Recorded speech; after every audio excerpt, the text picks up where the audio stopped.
kasih Bapa, karena itu kami percaya pada satu nama yang membawa keselamatan, Tuhan Yesus Kristus. Engkau ada di tempat ini Tuhan, Engkau menilik setiap hati kami. Puaskan setiap yang datang dengan lapar dan haus. Kami butuh Tuhan hari-hari ini. Kami butuh firman-Mu lebih dan lebih lagi Bapa. Perlengkapi setiap kami, biar iman kami semakin bertumbuh di dalam Engkau. Urapi setiap kami, urapi hamba-Mu yang tidak ada apa-apanya. Tanpa Roh Kudus-Mu, kami tidak akan memahami firman-Mu. Roh Kudus, urapi setiap kami hari ini. Kami buka hati bagi firman Tuhan. Di dalam nama Yesus, yang percaya Tuhan mengurapi setiap kita, mari katakan bersama. Amin, amin. Tepuk tangan buat Tuhan Yesus, saudara. Silakan duduk. Iya, shalom. Apa kabar hari ini?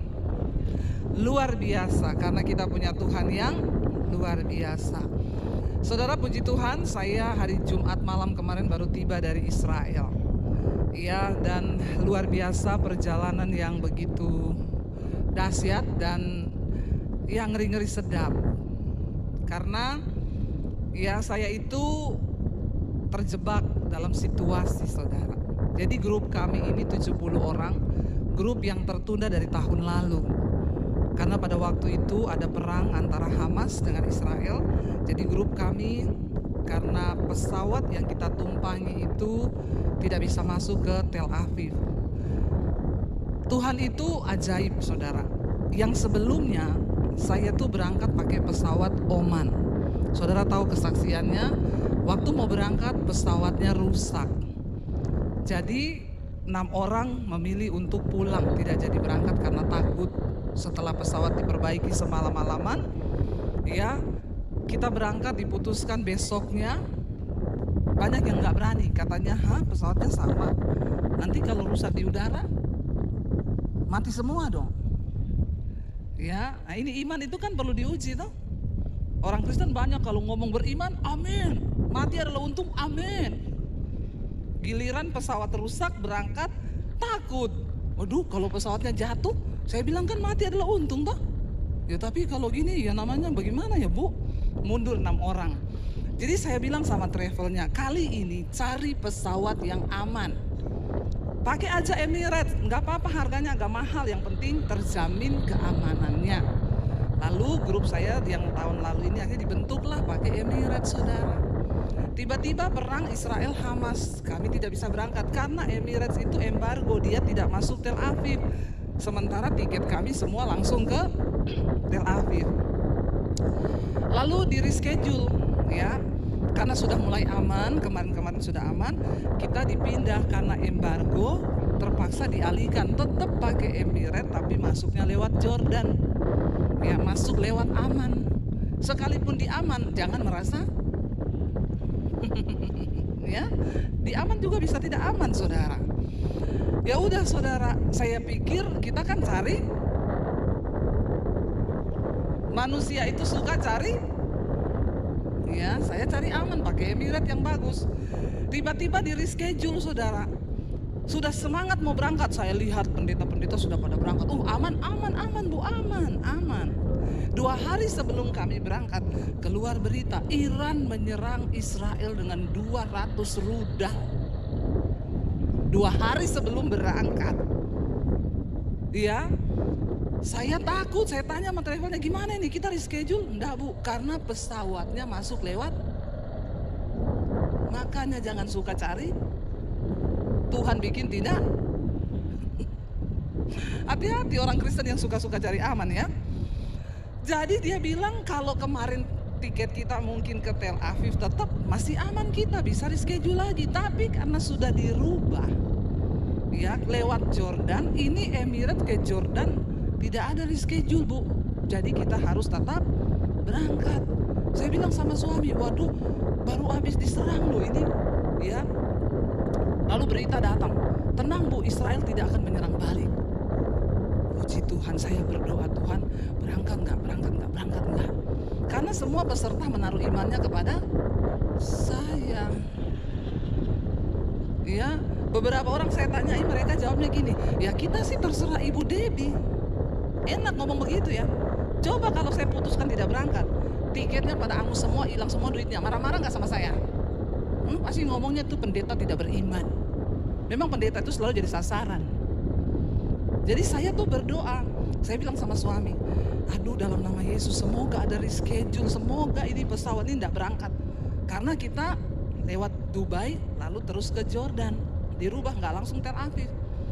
Saudara, tiba-tiba dapat kabar sehari sebelum berangkat Dubai, banjir. Saya seneng, haleluya, puji Tuhan, pasti kita tidak jadi berangkat. Tuhan menjawab doaku. Saya tanya ke travelnya, dia bilang tetap on schedule bu, nggak ada perubahan. Saya bilang itu di Dubai penumpang ketahan 15.000 loh. Kamu jamin kita ini berangkat begini-begini, tapi kan sampai hari ini masih on schedule. Saya mau ngomong apa? Saya bergumul lagi saudara, Tuhan tolong Tuhan. Pertama saya takut rudal, ya. Lalu saya bilang sama suami gini, say, aku sudah minta tanda ini. Kalau sampai sebelum kita berangkat, ada berita Israel menyerang Iran, saat itu juga saya batalkan, walaupun sudah di pintu pesawat. Ini tanda yang saya minta sama Tuhan. Suami saya, ya jangan gitu loh, 70 peserta nanti, aku nggak peduli. Ya pokoknya itu saya minta. Kita sampai di bandara, saudara kumpul semua, senang ketemu. Saya bilang siap tanggung semua risiko ya. Ini yang mau berangkat siap mati, yang penting ada Bu Dewi. Haleluya saudara ya. Memang kita harus menjadi tameng ya Pak Yusuf ya. Ya sudah, ayo naiklah kita di pesawat. Aman semuanya, tidak ada berita apa-apa, berangkat. Sampai di pesawat saya hidupin wifi saudara. Teman saya kirim, Bu, barusan Israel menyerang Iran. Saya bilang, Tuhan, kenapa begini Tuhan? Aku kan minta tanda toh, supaya ya Tuhan kasih tanda kalau memang Israel mau menyerang. Karena ini pasti memanas lagi. Lalu teman saya kirim lagi berita, beberapa pesawat Emirates putar balik karena serangan Israel ke Iran. Yang tujuan ke Teheran itu semua putar balik. Saya bilang, oh Bapak lagi di udara, kan saya tidak bisa turun. Tapi saya tuh sampai bertanya begini, Tuhan ini maksudnya apa toh? Ya, cuma satu yang Tuhan bilang sama saya yang saya dapat, makanya jangan suka cari. Sampai di Dubai, saya berdoa nih saudara, karena saya dengar semua penumpang itu terlantar. Kami harus bermalam semalam di Dubai karena banjir. Saya baru kali itu lihat bandara Dubai, orang tidur bergelimpangan di bandara. Ya, bukan cuma orang Indonesia, semua orang bule semua udah tidur di bandara. Saya baca berita 15.000 penumpang stuck di Dubai. Lalu setelah kami dapat, kita antri panjang ini semua saudara berdiri. Yang satu grup, satu pesawat sama kami grup dari Indonesia. Mereka mau ke Loders itu, mereka cuma 5 orang yang dapat boarding pass untuk terbang besok. Sisanya 17 orang, maaf tidak ada penerbangan. Kalian harus nginap di Dubai 6 hari. Hah? Terus kita ngapain di Dubai? Terus travel kita yang sudah diatur semua di sana? Nggak bisa, tidak ada penerbangan. Jadi waktu saya pulang kemarin, mereka bareng kami lagi pulang, kan sudah 6 hari itu. Mereka pulang bareng dan saudara, beritanya semua bagasi 20 koper hilang. Sampai pulang tidak ketemu. Kami puji Tuhannya sampai di Dubai, keluar boarding pass, nginap semalam, penerbangan besok pagi jam 7 langsung terbang ke Aman. Saya itu bilang saudara, makanya manusia itu boleh merancang-rancang. Dari awal saya bilang ganti pesawat. Kalau kita pakai Oman tidak seperti ini. Tapi mau cari yang aman. Sepintar apapun logika manusia mengatur, hidup ini yang atur adalah Tuhan. Makanya Alkitab bilang, ya manusia boleh menimbang-nimbang dalam hati, membuat perencanaan, tetapi keputusan selalu datang dari Tuhan. Ya pada akhirnya apa? Saya ya sudahlah kalau memang mati di sini. Kami masuk saudara, ya lewat Jordan. Semua orang pada WA, Bu, Israel nyerang balik loh. Iya saya sudah tahu. Saya putuskan tidak mau nonton berita lagi. Ya, karena memang berita ini bikin heboh, bikin deg-degan saudara ya. Makanya dengar firman Tuhan saja, amin. Waktu saya memutuskan baca firman, sudahlah, bagiku hidup adalah Kristus, mati adalah keuntungan. Kalau sudah sampai di situ mau apa coba? Kan iblis sudah nggak bisa nakutin kita kan. Saudara hari ini, mungkin saudara juga berkata, saya juga lagi dalam pergumulan Bu. Iman ini harus bertumbuh, saudara. Banyak orang ngomong percaya, gampang percaya Tuhan. Waktu pesawat kami rusak, di situ saya baru melihat iman-imannya orang. Ya, saya nggak bisa berangkat, Bu, saya takut, Bu, kalau pesawatnya rusak di tengah jalan, lalu kita jatuh bagaimana? Itu penuh dengan pergumulan. Ada lagi yang datang sama suami saya, Pak, saya enggak punya iman. Saya titip sama Pak Daniel ya iman saya. Enggak ada titipan iman, titip dolar boleh. Titip iman kagak. Sendiri-sendiri. Kenapa dalam hidup ini Tuhan izinkan kita ini mengalami pergumulan, tekanan? Saudara dengar baik. Tidak ada orang yang namanya tercatat di Alkitab, tokoh-tokoh yang hebat, yang tidak mengalami pergumulan yang hebat. Sebab orang hebat dihasilkan dari tekanan yang berat. Saudara mau jadi orang hebat? Kok enggak mau? Bertobat nih jemaat nih semua ya. Baru dibilang begitu sudah enggak mau nih. Siapa yang mau jadi orang hebat di mata Tuhan? Angkat tangan. Mau pergumulan yang hebat? Aminnya ikhlas? Ya, kalau mau jadi orang hebat semua angkat tangan. Tapi giliran mau diuji imannya, ya semua langsung ciut. Tidak ada orang hebat yang namanya tercatat di Alkitab yang tidak mengalami pergumulan yang hebat. Kita baca Daniel, ya, dia mengalami pergumulan iman.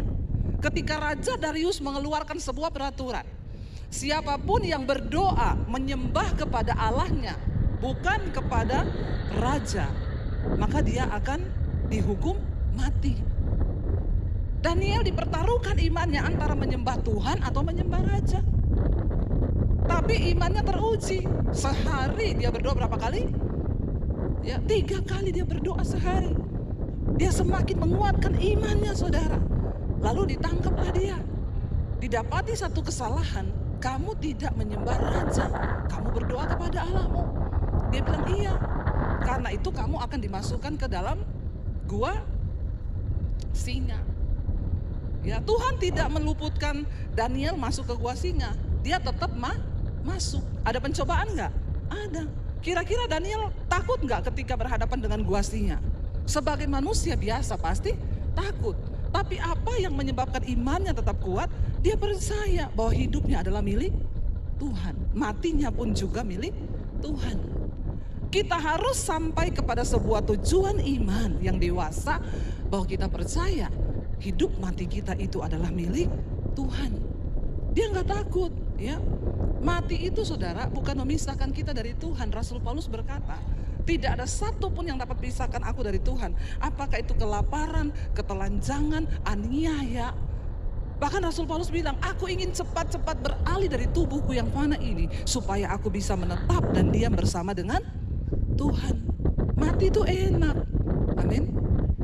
Loh, kok enggak ada yang amin loh ya? Masih cinta dunia semua ini ya, saudara. Mati itu enak. Kita bersatu dengan Tuhan.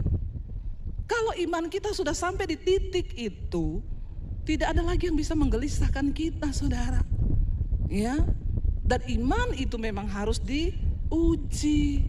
Kita nggak bisa bilang, oh iman saya kuat. Hati-hati, barang siapa merasa teguh berdiri, hati-hati supaya kamu jangan jatuh. Iman itu bisa dikatakan kuat kalau sudah melewati ujian. Ya, nggak ada orang bisa dikatakan orang hebat kalau belum ada pencapaian. Semakin banyak ujian yang kita alami, maka semakin kuat juga iman kita. Karena dalam setiap ujian kita mengalami pengalaman pribadi dengan Tuhan. Amin. Akhirnya kami satu grup pulang selamat. Mereka bilang, Bu, ini di Indonesia heboh loh. Nih keluarga saya, kamu nggak apa-apa, nggak apa-apa. Saya bilang sama dia, kita nggak ketemu rudal di sini. Nggak ada. Pemberitaanmu tuh heboh. Di sini aman-aman aja. Kita malah VIP kemarin di Israel tidak ada pun satu grup. Jadi tempat-tempat itu dibuka hanya karena kita datang. Padahal kalau kita pergi biasanya kan mau foto aja antri kan. Foto di kuburan Yesus diomongin 2 detik, nggak boleh lama-lama, 2 detik. Kemarin sampai bosan di dalam, nggak disuruh-suruh pulang, karena cuma kita yang masuk, nggak ada orang. Benar-benar tidak ada orang. Ya, nggak usah takut, saudara. Kalahkan ketakutan kita, amin. Banyak berita-berita yang kita dengar hari-hari ini, virus baru masuk, virus Singapura lah, apalah, inilah. Percaya aja, hidup Kristus, mati itu untung. Saya sangat percaya kalau tugas saya belum selesai, saya nggak bakal mati. Tapi kalau tugas saya sudah selesai, ya mau gimana pun juga, ya mau stem cell, mau apa-apa tetap mati. Saya salut ada teman saya, saudara, dia cerita, Bu, kita tuh pergi ke Rusia. Sampai di sana kita diketemuin dokter hebat. Itu dokternya tentara-tentara Rusia, Bu. Itu di sana yang sangat terkenalnya itu adalah stem cell-nya di sana. Jadi stem cell itu stem cell kita dibaharui semuanya. Lalu ketika sudah ketemu dokter itu, yang mereka ditanyakan, berapa nih yang mau stem cell? Semua mau, karena ini dokter hebat yang menangani untuk prajurit-prajuritnya Rusia. Lalu teman saya ini ditanya, mau nggak? Dia bilang, buat apa? Kamu itu kan mau begitu biar kamu pikir tambah sehat, tambah umur panjang tuh. Mati hidupmu tuh di tangan Tuhan. Biar kamu mau stem cell berapa ratus juta, kalau udah waktunya mati ya. Amin. Amin, saudara. Jangan terlalu bangga kalau kita ini rutin check up, rutin ini minum itu, minum ini, minum itu. Jangan bangga. Ya. Boleh olahraga, boleh, harus ya. Diet perlu supaya kita ini ya hidup tidak sakit-sakitan. Kita mau kan hidup sehat toh. Ya, masa pelayanan asam urat? Kan nggak enak juga ya. Ya kita mau hidup sehat, boleh. Tapi maaf, semua kegiatan-kegiatan yang kelihatan menyehatkan itu tidak menambah panjang umur. Sebab umur itu di tangan. Ingat ya, jangan sampai kita melenceng dari iman. Ya, banyak orang berusaha untuk semakin ini semakin itu, dia pikir supaya umur panjang. Enggak, saudara. Ya supaya kita sehat di dunia ini. Tapi umur itu tetap di tangan Tuhan. Kita harus diuji imannya. Enggak ada orang itu hebat ya yang tidak diuji imannya, itu enggak ada. Ya, kenapa saya bisa seperti hari ini? Saya mengalami ujian terpaan semua. Coba saudara hitung apa yang belum diuji dari bagian hidupmu. Ada yang lulus dari ujian kepahitan, sudah disakiti, difitnah, enggak pahit-pahit dia tetap manis. Nah, itu lulus. Amin. Jangan tidak lulus loh dalam ujian kepahitan. Ini hanya ujian, yang seujung kuku, nggak ada apa-apanya. Dibandingkan dengan buah singa, dibandingkan dengan pedang yang dihadapi Rasul Paulus, dibandingkan dengan orang-orang yang menderita di Alkitab, nggak ada, saudara.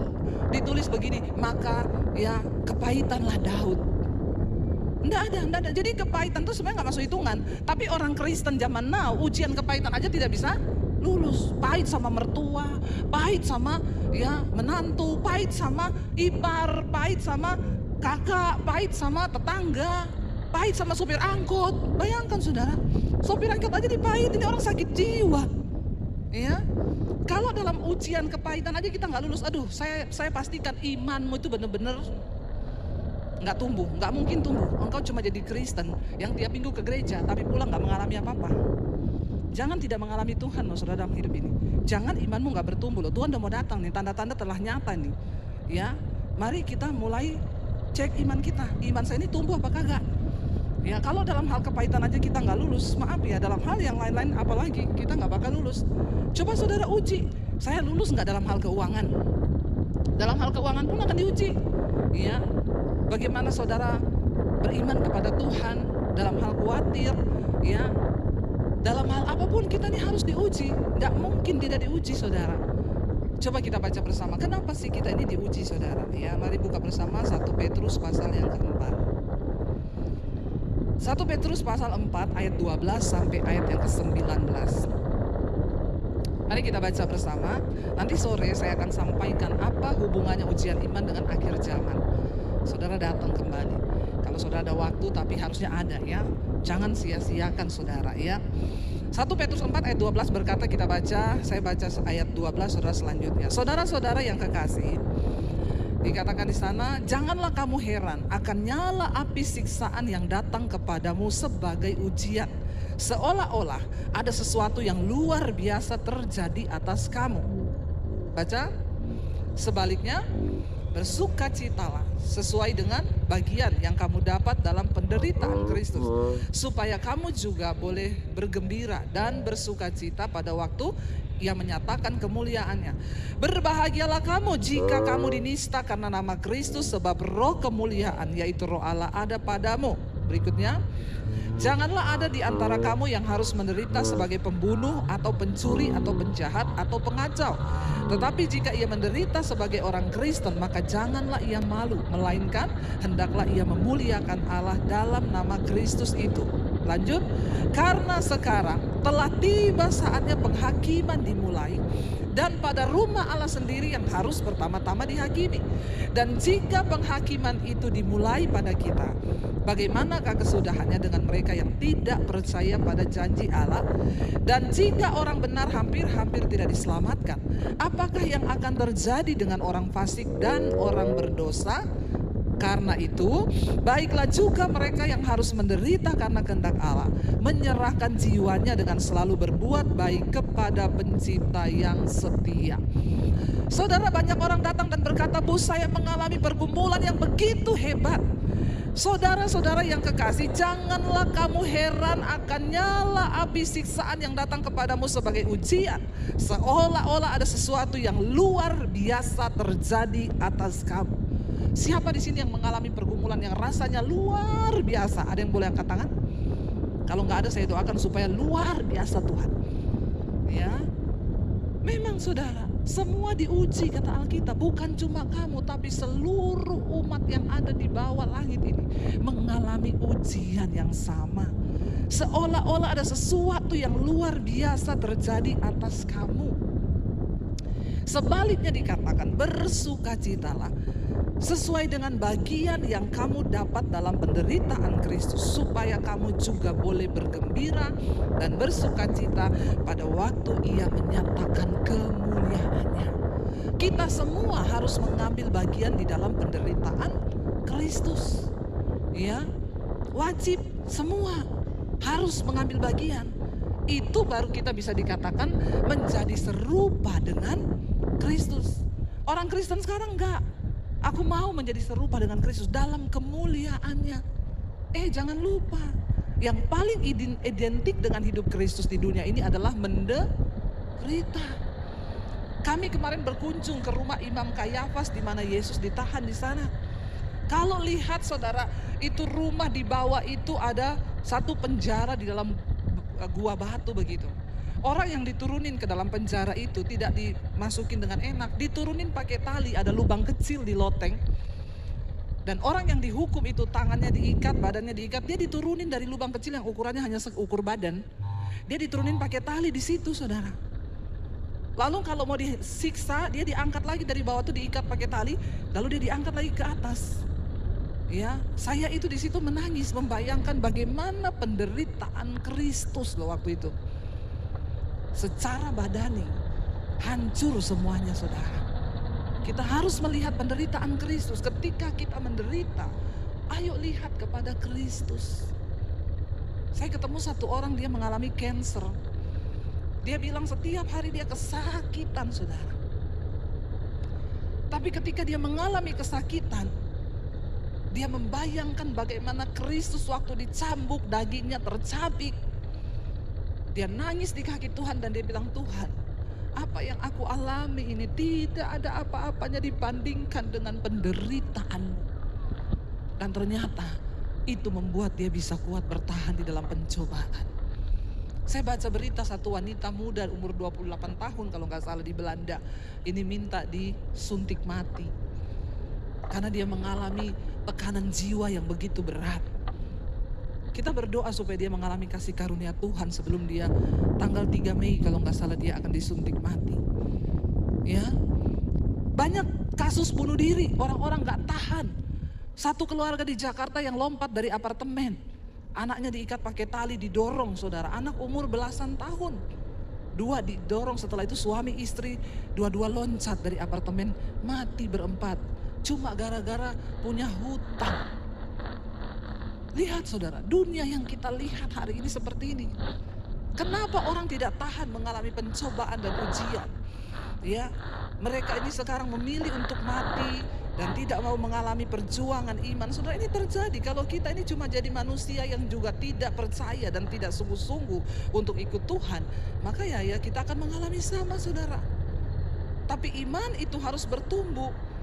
Ya, saya pengen kita buka Matius 13 ayat 5 dan ayat yang ke-6. Kita mau belajar saudara, ketika Yesus berkhotbah dia menyampaikan tentang benih. Matius 13 ayat 56 dikatakan sebagian benih itu jatuh di tanah yang berbatu-batu, yang tidak banyak tanahnya, lalu benih itu pun segera tumbuh karena tanahnya tipis. Tetapi sesudah matahari terbit, layulah ia dan menjadi kering. Karena apa?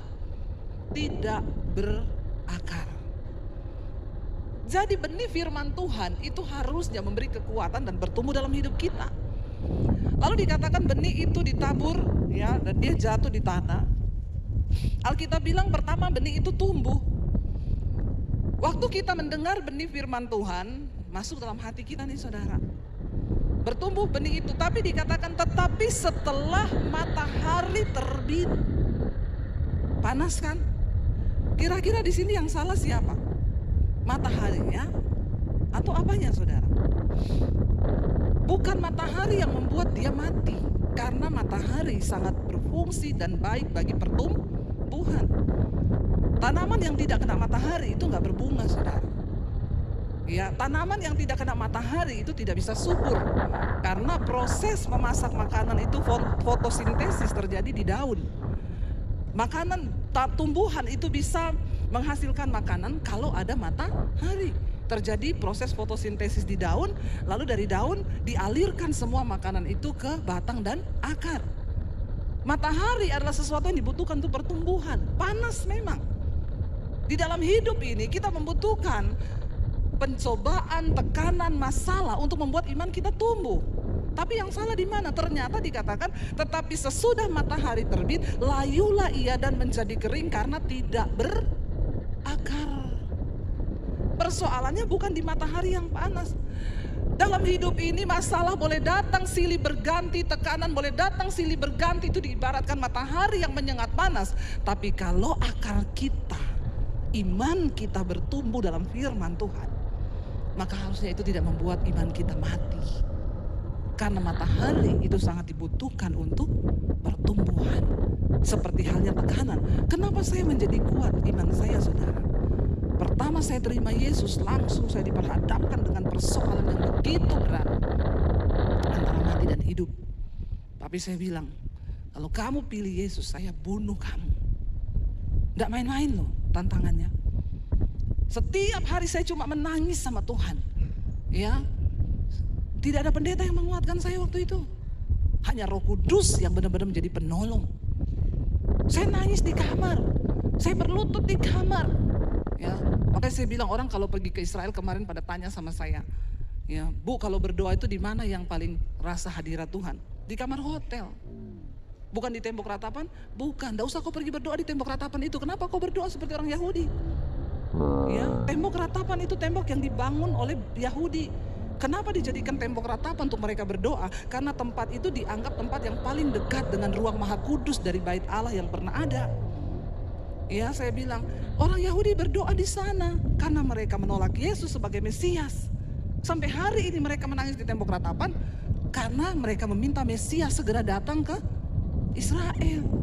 Nah, kalau kau ikut-ikutan berdoa di situ berarti kau juga menolak Yesus. Nggak usah saudara ya. Saya kasih pengajaran yang benar kepada orang Kristen. Ya ada orang yang aneh-aneh kan, ngambil batu dari tembok ratapan buat apa Bu? Mau dibawa pulang. Ngapain lu aneh-aneh begitu? Ya, Yesus bilang kalau kamu berdoa, masuk di kamarmu, tutup pintu, berdoa kepada Bapamu yang tersembunyi. Sebab Bapa yang tersembunyi akan menjawab doa dari tempat yang tersembunyi. Makanya Yesus tegur keras orang Yahudi, kau gak usah berdoa seperti orang munafik, kau berdoa di jalan-jalan. Menangis di situ, menangislah di rumah.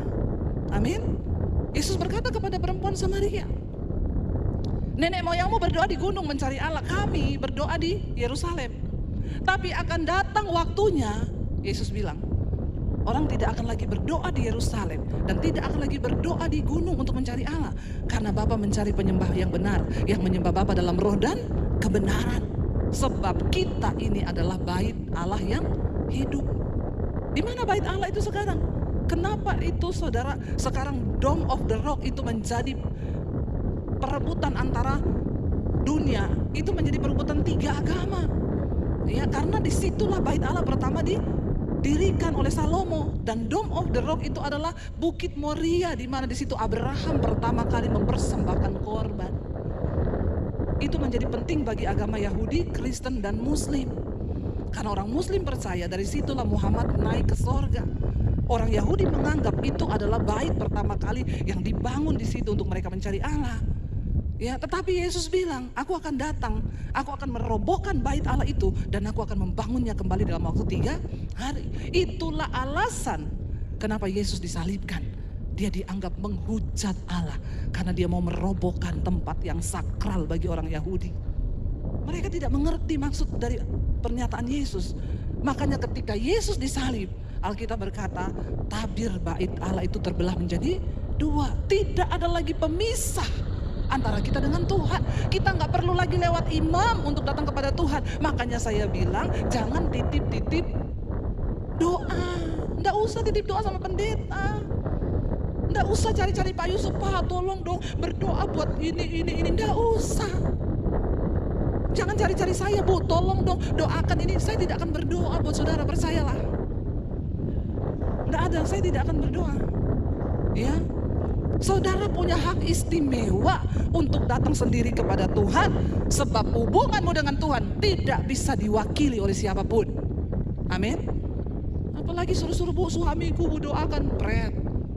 Saya nggak akan berdoa buat suamimu. Saya tidak cinta sama suamimu. Doa yang menggetarkan surga, doa yang lahir dengan cinta. Bagaimana mungkin saya bisa berdoa dengan cinta buat suamimu? Bagaimana mungkin saya bisa menangis bagi anak-anakmu? Siapa yang bisa menangis bagi anak-anakmu? Ya kitalah. Makanya Yesus berkata kepada perempuan-perempuan yang menangis ketika dia disalib, Yesus bilang, jangan tangisi aku, tangisi dirimu sendiri dan keluargamu. Kita mengerti kan sekarang, saudara. Makanya iman itu nggak bisa diwakili. Biar setiap ujian iman yang kita alami itu dikatakan di sana seperti nyala api, tapi dikatakan, dia bilang apa tadi? Berbahagia akan hal itu sebab ya engkau mengambil bagian di dalam penderitaan Kristus, saudara. Ya, kita baca ayat yang selanjutnya, ini sudah selesai ya waktunya ya, tapi enggak apa-apa ya. Amin. Ya. Dikatakan di sana, saudara, ayat yang selanjutnya, kenapa kita harus berbahagia? Dikatakan, ya sebaliknya kita bersuka cita sesuai dengan bagian yang kamu dapat dalam penderitaan, supaya kamu juga boleh bergembira dan bersuka cita pada waktu apa? Ia menyatakan kemuliaannya. Dengan kata lain, hanya orang-orang yang mau menderita di dalam penderitaan Kristus di dunia ini yang akan mengalami kemuliaan Tuhan kelak kalau dia datang kembali. Kalau saudara nggak mau menderita, saudara tidak dimuliakan. Berbahagialah kamu jika karena nama Kristus kita ini menderita, tapi penderitaannya harus dilihat, saudara. Karena ayat ini dengan jelas berkata, karena itu jangan ada di antara kamu yang menderita karena apa? Pencuri, pembunuh, penjahat, pengacau, selingkuh, pelakor. Itu nggak masuk hitungan penderitaan Kristus ya. Ya, nggak masuk hitungan. Kalau Bu, saya sekarang ekonomi saya tergoncang. Kenapa? Karena saya ini ada pelihara perempuan. Jadi saya minta Ibu berdoa supaya Tuhan pulihkan. Saya bilang, pret. Tuh keluar pretnya tuh. Ya, itu penderitaan yang kau cari-cari. Itu bukan menderita karena Kristus, itu menderita karena dagingmu, karena hawa nafsumu. Jangan kita menderita karena pembunuh, pencuri, pengacau, penjahat. Ya, kalau itu kuncinya adalah bertobat. Kita hidup benar aja banyak masalah, saudara. Hidup benar aja banyak masalah. Apalagi kalau hidupmu itu bengkok-bengkok, bapak-bapak ya, hati-hati ya. Jangan tambah-tambahin pergumulan iman ya. Iman kita ini lurus aja banyak pencobaan, apalagi kalau bengkok-bengkok. Ya, uang pas-pasan mau selingkuh, kasihan deh lu. Ada lu yang nggak tahu diri. Ya. Bukan berarti setelah kau juga punya uang boleh selingkuh. Orang yang hidup dalam dosa itu pasti nggak tenang jiwanya. Saya jamin, saudara. Karena kerajaan Allah bicara tentang kebenaran, damai sejahtera, dan sukacita. Tolak ukurnya kita ini sudah ada di sorga walaupun di bumi apa? Kalau dalam hidupmu itu ada kebenaran, damai sejahtera, sukacita. Tapi saya nggak punya duit, Bu. Tetap sukacita kalau punya Tuhan. Lu nggak ada yang amin loh. Kayaknya meragukan ya. Ya, saya bisa berkata begini karena saya mengalami. Saya mengalami bagaimana ujian iman kami lewati dalam rumah tangga, tidak punya duit. Makanya kemarin Saya cerita saudara, karena ada teman pendeta yang saya ajak dari Solo ke Israel, dia saksi hidup penderitaan kami pelayanan. Waktu dia cerita, teman-temannya peserta yang lain tanya, "Bu, waktu ibu menderita begitu tuh enggak kepikiran tinggalin Yesus? Enggak kepikiran tinggalin pelayanan?" Saya bilang, "Jangankan tinggalkan Yesus, tinggalkan pelayanan aja tidak ada dalam benak saya. Sekalipun aku menderita, aku akan tetap ikut Tuhan." Loh, tapi ibu nggak dapat upah loh, miskin kayak begini. Satu keluarga kita berlima, anak 3, naik motor 1 berlima. Saya bilang, orang yang melayani Tuhan sungguh-sungguh upahmu itu diperhitungkan Tuhan. Jangan engkau hitung upah itu dari uang. Kenapa saudara? Kita sehat itu sudah upah loh, bonus dari Tuhan, benar nggak? Biar saudara punya penghasilan 1M. Kalau kau sakit, lalu kau masuk rumah sakit, biayanya 2M, habis nggak tuh duit? Makanya seringkali manusia itu picik otaknya. Mikirnya cuma, kok saya gajinya gini-gini terus ya, nggak naik-naik ya, pelayanan saya tuh aku gini-gini terus. Loh, kamu sehat, itu udah berkat Tuhan. Ya, biar orang punya uang banyak, kalau uang habis untuk berobat buat apa? Ya, kita tuh kadang lupa. Dalam sebulan itu anak kita sehat, nggak ada yang sakit, itu kan bukti berkat Tuhan. Coba kalau ada salah satu anakmu yang sakit, kau harus keluarin uang ratusan juta. Makanya hari ini bersyukur, jangan picik pikiran kita. Seringkali kita lupa, berkat Tuhan itu nggak bisa dihitung dari uang saja. Punya keluarga yang harmonis itu berkat Tuhan. Ya, punya keluarga yang mengucap syukur itu berkat Tuhan. Anak-anak nggak sakit, anak-anak nggak narkoba, itu berkat Tuhan, saudara. Jangan pernah berhenti untuk bersyukur. Ya, jangan menderita karena engkau korupsi, engkau nyolong, ya, karena merasa tidak cukup, akhirnya uang orang lain dipakai, uang negara dipakai, ya kayak begini-begini nih saudara. Engkau menderita karena engkau pembunuh, pencuri, ya kalau yang ini bertobat saudara.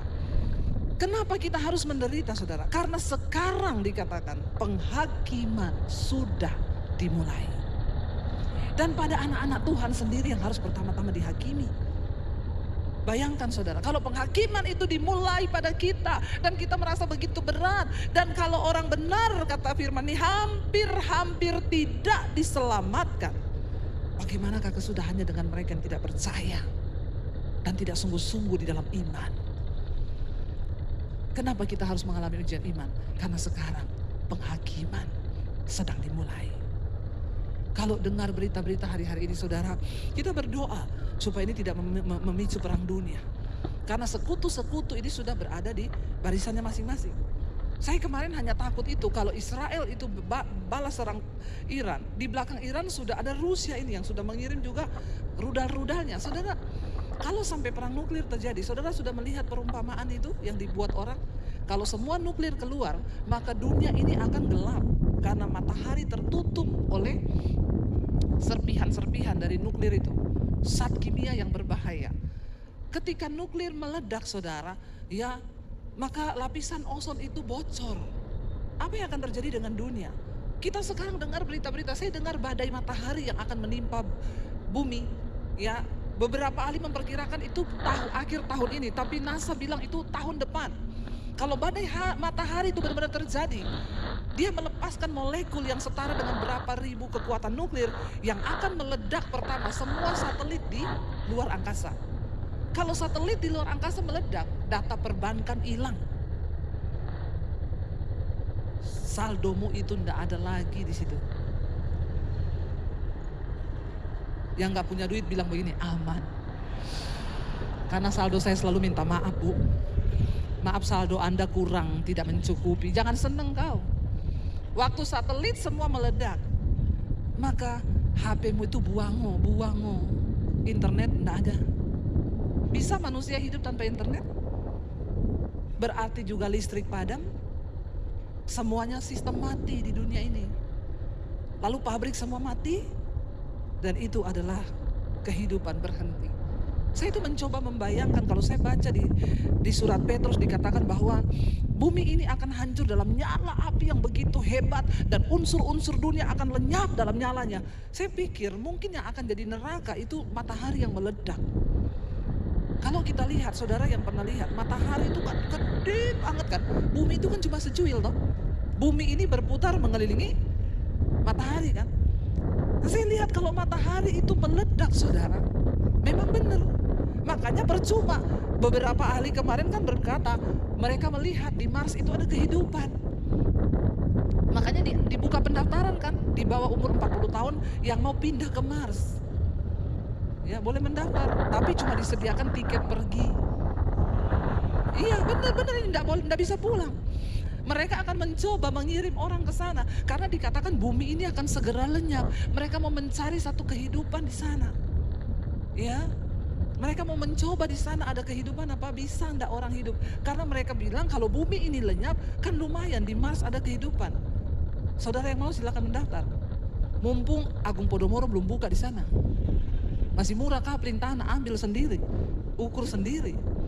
Ya, tapi saya jadi berpikir, lah kalau bumi hancur orang pindah ke Mars, doa Bapa kami berubah, datanglah kehendakmu di Mars seperti di sorga. Itu tidak masuk akal. Masa ada doa Bapa kami di Mars seperti di sorga? Kan adanya di bumi, berarti yang ada kehidupan tuh hanya di. Tapi kan manusia ini pinter mencari segala sesuatu. Bahkan saya mendengar ya sudah disediakan bunker di bawah tanah loh. Orang yang punya uang 16 triliun boleh beli di sana. Saya bingung juga, oke lah orang kaya bisa masuk ke bunker itu, ada persediaan makanan, semua ada. Waktu dia keluar sudah tidak ada orang. Terus mau ngapain juga hidup ya? Mending mati. Tapi manusia kan dengan otaknya, dan semua itu akan terjadi saudara. Ini bukan dongeng, ini bukan dongeng. Makanya nanti sore saya akan sampaikan tentang ya kenapa iman harus diuji, apa kaitannya dengan akhir zaman. Jangan cuma dengar yang enak-enak saja ya. Kita harus buka mata nih melihat ke depan nih akan terjadi. Ya dikatakan penghakiman sedang dimulai. Kalau penghakiman di dunia ini kita tidak lulus. Alkitab berkata satu saat kita akan berdiri di hadapan tahta pengadilan Kristus. Saudara seneng gak mau kiamat nih, seneng gak? Saudara seneng gak dengar mau kiamat? Nggak seneng saudara, pulang aja pulang. Saya senang saudara. Kenapa? Alkitab bilang kita ini anak Tuhan. Orang-orang yang mempercepat waktu kedatangan Kristus. Karena kalau tidak dipercepat maka tidak ada satupun yang selamat. Semua binasa. Ikut dengan ya keduniawian ini. Kita adalah orang-orang yang mempercepat waktu kedatangan Tuhan. Mukanya biasa aja lihat saya, enggak usah begitu aneh. Kayaknya saya salah tempat ini. Ini gereja Kristen toh? Harusnya bilang amin, Tuhan mau datang, amin. Kita kan orang-orang yang mukanya tegang ini pasti masih banyak dosa ini. Makanya mereka pengen Tuhan datang segera. Beresin hidupmu, beresin. Yang masih suka selingkuh bertobat. Ya, yang di rumah bapak-bapak marah-marah bertobat. Ya, ibu-ibu juga bertobat. Perbaiki diri supaya kalau Tuhan datang kita semua siap diangkat, amin. Ngapain lama-lama di dunia kan? Di dunia udah begini. Ya, biar Tuhan segera datang. Jemput kita orang-orang yang dikenan oleh Tuhan. Saya undang para imam musik maju ke depan. Saudara, ayo ya biar kita hari-hari ini mempersiapkan iman kita. Ya, ayo Tuhan bentuk aku Tuhan. Jangan takut dengan proses. Belum mati. Saudara hari ini mungkin masalah keuangan begitu berat. Anda belum mati, jangan bunuh diri, amin. Jangan datang pada Tuhan. Biar kita mau bilang di setiap musim hidup kami ini Tuhan. Kami mau tetap percaya kepada Tuhan. Kami mau tetap beriman kepada Tuhan. Supaya kita ini keluar sebagai pemenang-pemenang saudara. Ingat, satu saat kita akan berdiri di hadapan tahta pengadilan Kristus. Bangkit berdiri bersama. Terima kasih Tuhan. Kita naikkan pujian yang tadi.